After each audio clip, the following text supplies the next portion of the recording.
I poisoned my wife. Took me 6 months to do it. 6 months of dinners, 6 months of smiling, 6 months of watching her get weaker. And I sat across from her at that kitchen table every night and I asked her how she was feeling. She'd say, "I don't know, Rich, I'm just so tired lately." And I'd say, "Maybe you should see the doctor again."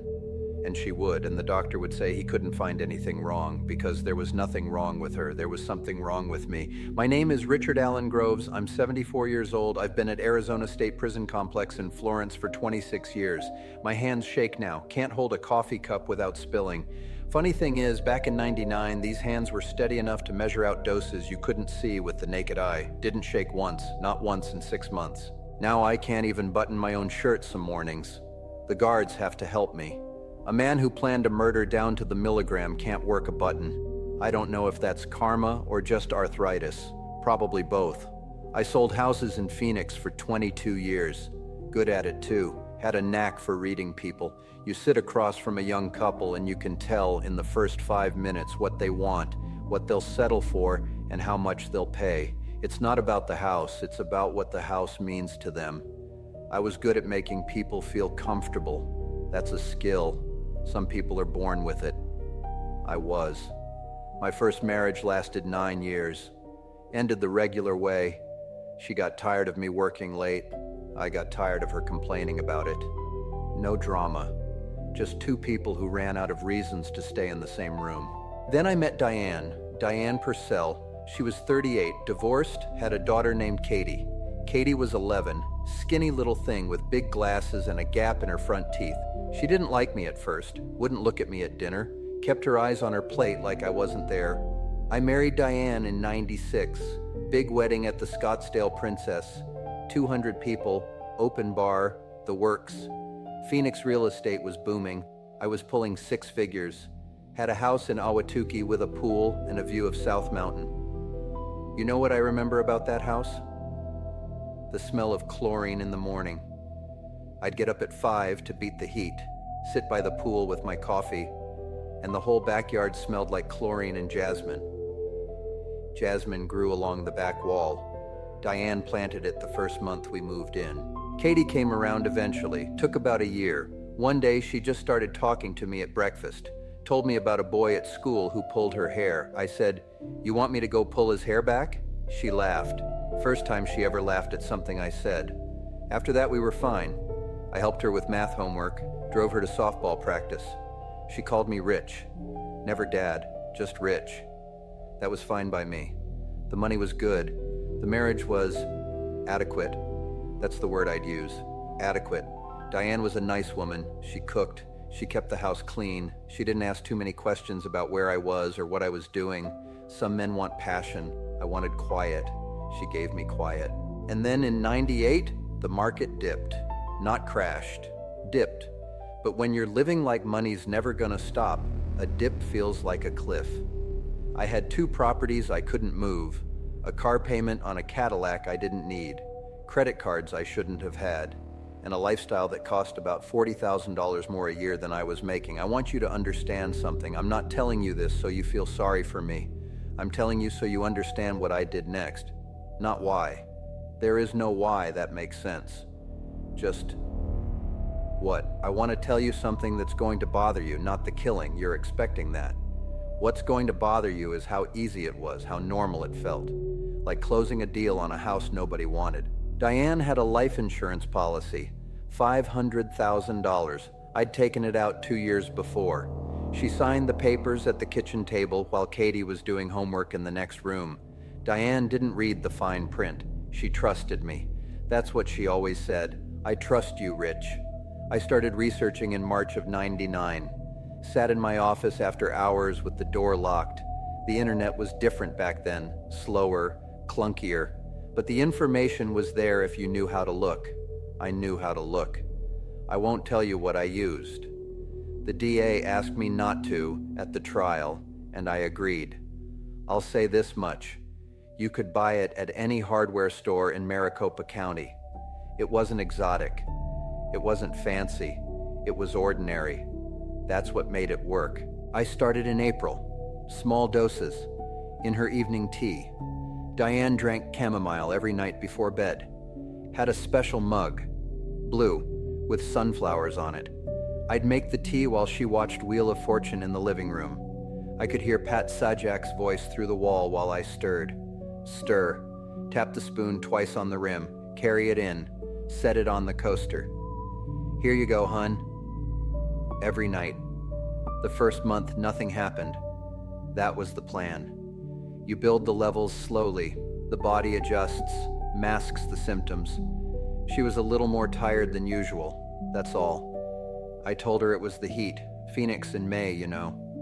Everybody's tired. June. She started getting headaches, bad ones. She'd lie on the couch with a wet cloth on her forehead and Katie would rub her feet. I sat in the recliner and watched the news. July. She lost weight, 8 pounds. Her doctor ran blood work, came back normal. He said it was stress. I said, see, it's just stress, hun. You need to relax. August. Her hair started thinning. She cried about it in the bathroom. I heard her through the door. I stood there for maybe 10 seconds, then I went downstairs and made dinner. September. She could barely get out of bed some mornings. Katie was back at school, 8th grade. She'd come home and find her mother on the couch, half asleep, and she'd look at me like, "What's wrong with Mom?" And I'd say, "The doctors are working on it." The doctors were not working on it. I increased the dose in October. She was hospitalized on October 14th. Dehydration, they said, organ stress. They kept her 3 days. I visited every day, brought flowers, yellow roses, her favorite. The nurses thought I was the most devoted husband they'd ever seen. She came home on October 17th. She died on October 23rd. I was sitting next to her when it happened, holding her hand. She squeezed my fingers, weak, barely there, and she said, "Rich, I'm scared." And I said, "I know, hun, I'm right here." She stopped breathing at 4:17 in the morning. I know because I checked my watch. I waited 11 minutes before I called 911. Sat there in the dark, didn't cry, didn't move, just sat. Counted the seconds between the last sound of the ventilator fan clicking off and the silence that came after. Then I picked up the phone and I said, "My wife isn't breathing. I think she's gone." That was 26 years ago. October 23rd, 1999. They didn't catch me for another 9 months. You want to know what tripped me up? Not the dosage, not the method, not the insurance claim. I Googled undetectable poisons on a computer Diane and I shared. One search, one time, March of '99. And I never cleared the history. 9 months of freedom because of a $500,000 plan, caught because of a $2 search on a shared Dell. The trial lasted 4 days. My lawyer told me to show remorse. I told him I didn't have any to show. He said, "Then fake it." I said, "I'm not good at faking things." That's a lie, of course. I was excellent at faking things. I just didn't see the point anymore. The search history was on a screen 10 feet tall in the courtroom. Everybody in Phoenix saw it on the evening news. There was nothing left to fake. They gave me life without parole. I was 48. My mother was in the courtroom. She didn't cry. She just looked at me like she was trying to find her son somewhere inside the man sitting at the defense table. I don't think she found him. She died in 2006, didn't see her again after the sentencing. She wrote me one letter. It said, "I don't know who you are." 4 words. I keep it in my locker. Read it every couple of years. My brother stopped calling in 2003. My first wife sent a card once. Thanksgiving, I think. That was it. The house in Ahwatukee was sold. The Cadillac was repossessed. The pool with the jasmine is somebody else's pool now. But here's the thing you should know about. The thing I wasn't expecting. Katie. Katie was 14 when I was arrested. Her stepfather arrested for killing her mother. You'd think she'd never want to see me again. I thought that. The DA thought that. Everybody thought that. She showed up at Florence 8 months after the sentencing. Didn't say a word the whole visit. Just sat across from me behind the glass and looked at me. 30 minutes of silence. Then she left. She came back the next week, and the week after, and the week after that. For 18 years, that girl, that woman, drove 2 hours from Tucson to Florence every Saturday morning. Every single Saturday. Rain, heat, holidays. She never missed. We'd talk about her life, her job. She became a veterinary tech. Her boyfriend, her apartment, normal things. She never asked me about Diane. Not once in 18 years. I think she was afraid of what I'd say. And I looked forward to those visits more than anything in my life. Saturdays, that was my day. The guards knew. They'd say, "Your girl's here, Groves." And I'd walk down that hallway and I'd see her through the glass. And in 2019, Katie filed a FOIA request, Freedom of Information. She wanted to see the full case file. I don't know why. Maybe she thought there was something that would make it make sense.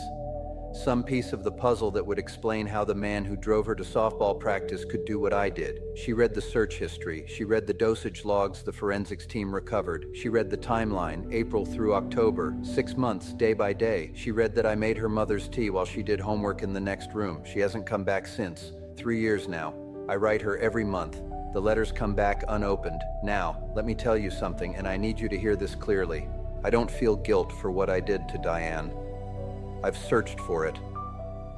26 years I've looked inside myself for some piece of guilt, some shred of remorse, and it's not there. I know it should be. I know that makes me something people don't have a comfortable word for.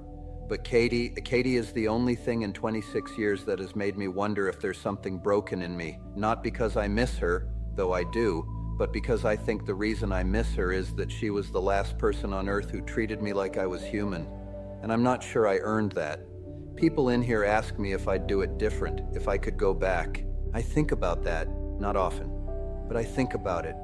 And the honest answer, the answer that'll bother you more than anything else I've said today, is I don't know. I'd like to say yes. I'd like to tell you I'd go back and pour that tea down the drain and figure out another way to fix my money problems. Sell the car, downsize the house, file for bankruptcy like a normal person in over his head. But I know myself, and I knew myself then, and the man I was in 1999. He saw a problem, he calculated a solution, and he executed it. That's what I did for a living. I solved problems for people, found them the right house at the right price. Everybody goes home happy. I treated my wife's life like a listing that wasn't moving, and I closed the deal. You want to know what scares me? It's not the prison. It's not dying in here. I made peace with that a long time ago, if you can call it peace. What scares me is that I sit in this cell, 74 years old, and I look at my hands shaking, and I still can't find the part of me that should hurt for what I did to her.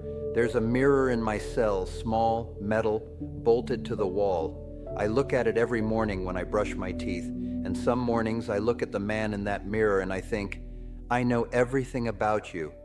I know every deal you closed, every lie you told, every milligram you measured. And then I think, but I don't know what you are. That mirror has never answered me.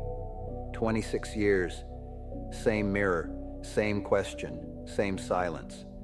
Let me ask you something. You've been sitting here listening to me. You heard what I did. You heard how I did it. You heard me tell you I don't feel sorry. So why are you still here? Maybe it's the same reason Katie kept coming back for 18 years. You're looking for the human in me. The part that's supposed to be there. I hope you find it, because I never did.